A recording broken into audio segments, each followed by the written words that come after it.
Est-ce que tu sais combien ça coûte de te réveiller en pleine nuit? Ça ne coûte pas juste de la fatigue, ça coûte du temps de vie. Chaque réveil nocturne répété empêche ton corps de se réparer correctement.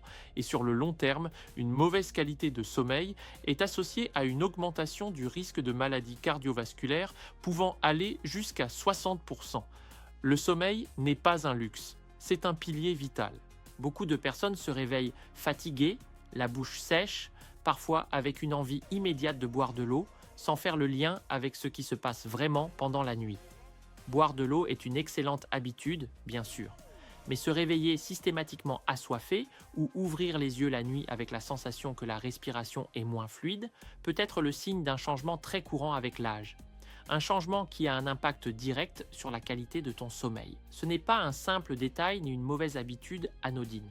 Ton corps essaie de t'envoyer un signal clair.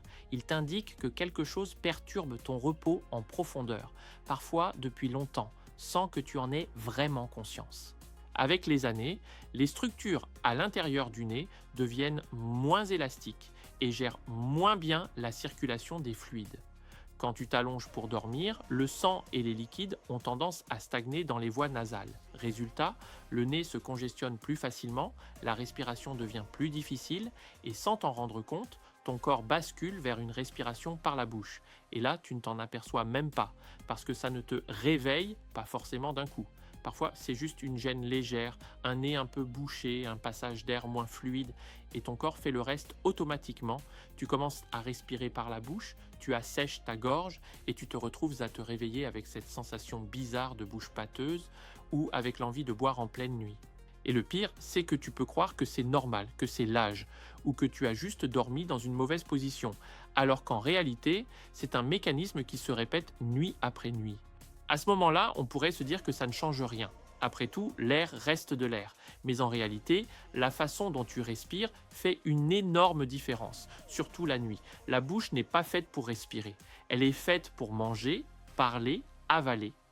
Le nez, lui, est conçu spécifiquement pour faire entrer l'oxygène de la bonne manière. Et c'est exactement pour ça que quand tu respires par le nez, ton corps se met plus facilement en mode repos. Alors que quand tu respires par la bouche, tu entres plus vite dans un sommeil plus fragile, plus léger, plus interrompu, même si tu ne comprends pas tout de suite pourquoi. Quand tu respires par le nez, l'air est réchauffé, humidifié et filtré. Les impuretés, les allergènes et les particules sont retenus avant d'atteindre les poumons. La respiration est aussi légèrement ralentie, ce qui favorise une respiration plus profonde et plus calme. Mais surtout, la respiration nasale déclenche la production d'un gaz essentiel pour le corps, l'oxyde nitrique. Et ça, on le sous-estime énormément. Beaucoup de personnes pensent que bien dormir dépend uniquement de la durée du sommeil ou de l'heure du coucher. En réalité, c'est souvent la qualité de la respiration qui fait toute la différence. Quand l'oxyde nitrique est bien produit, les vaisseaux se détendent, la circulation devient plus fluide et le cerveau reçoit un signal clair, tout est ok, tu peux relâcher. C'est souvent à ce moment-là que le sommeil devient plus lourd, plus stable, avec moins de réveils inutiles. A l'inverse, quand cette respiration est perturbée, le corps reste en vigilance légère, comme s'il ne se sentait jamais totalement en sécurité. A l'inverse, quand la respiration se fait par la bouche, l'oxygénation devient plus irrégulière. De petites chutes d'oxygène peuvent survenir sans que tu t'en rendes compte consciemment, mais ton cerveau, lui, les détecte immédiatement. Et même si ces variations sont discrètes, elles suffisent parfois à déclencher des micro-réveils ou à empêcher ton sommeil de s'installer vraiment en profondeur. C'est souvent ce qui explique ces nuits où tu dors sans te réveiller vraiment, mais où au matin tu as l'impression de ne pas avoir récupéré, comme si ton corps était resté en surface toute la nuit, sans jamais plonger. La respiration par la bouche a aussi d'autres conséquences très concrètes. Elle assèche la bouche et la gorge, ce qui explique la soif nocturne ou ce besoin immédiat de boire dès le réveil. Beaucoup de personnes me disent aussi qu'elles se lèvent avec la langue pâteuse, la gorge irritée, parfois même une sensation d'inconfort qui dure une bonne partie de la matinée. À long terme, cette respiration inadaptée favorise aussi les irritations, les problèmes bucco-dentaires et une fatigue plus diffuse, plus sournoise. Nuit après nuit, ces petits déséquilibres s'installent, grignotent l'énergie, ralentissent la récupération et finissent par impacter le bien-être global sans que tu fasses forcément le lien avec ta façon de respirer pendant ton sommeil. Il existe des solutions simples et accessibles pour agir directement sur ce point. L'objectif est clair, aider ton corps à respirer par le nez le plus naturellement possible pendant la nuit, et tout commence avant même de t'allonger.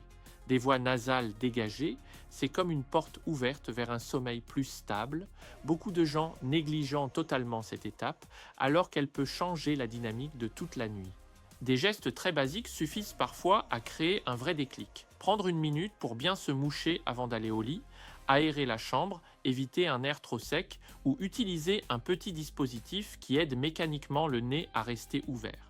Rien de spectaculaire, rien de contraignant. Pourtant, certaines personnes me racontent qu'elles ont senti la différence dès la première nuit. Moins de réveil, une respiration plus fluide et surtout cette sensation au réveil d'avoir dormi d'un seul bloc. Pas un sommeil artificiel, mais un repos plus naturel, plus cohérent avec les besoins du corps. Avant de conclure, je vais simplement résumer l'idée centrale pour être sûr que tu m'as bien suivi, puis je vais terminer calmement ce message. Depuis le début, ce que je t'explique, c'est que ton sommeil ne se joue pas uniquement au moment où tu fermes les yeux. Il se prépare bien avant, à travers des détails simples, concrets, souvent ignorés, comme la façon dont tu respires et l'environnement dans lequel tu dors. Sur le long terme, créer un environnement qui facilite la respiration nasale devient alors essentiel. Un air plus propre, légèrement humidifié, peut vraiment soulager le nez, surtout si tu vis dans un endroit sec ou chauffé une grande partie de l'année. Prendre le temps de respirer consciemment dans la journée, puis le soir avant de dormir, aide ton corps à retrouver peu à peu une respiration plus calme, plus fluide, plus naturelle. Si tu te réveilles souvent la nuit avec la bouche sèche, si ton sommeil te semble léger ou haché, ne banalise pas ces signaux. Ils ont du sens. Très souvent, ce sont des ajustements simples, presque invisibles, qui font les plus grandes différences. Aider ton nez à faire son travail, c'est parfois offrir à ton corps exactement ce dont il a besoin pour enfin se reposer vraiment. Essaie dès ce soir, sans pression, juste avec curiosité. Parfois, le sommeil répond plus vite qu'on ne l'imagine. Je te souhaite une bonne nuit en paix. Peace.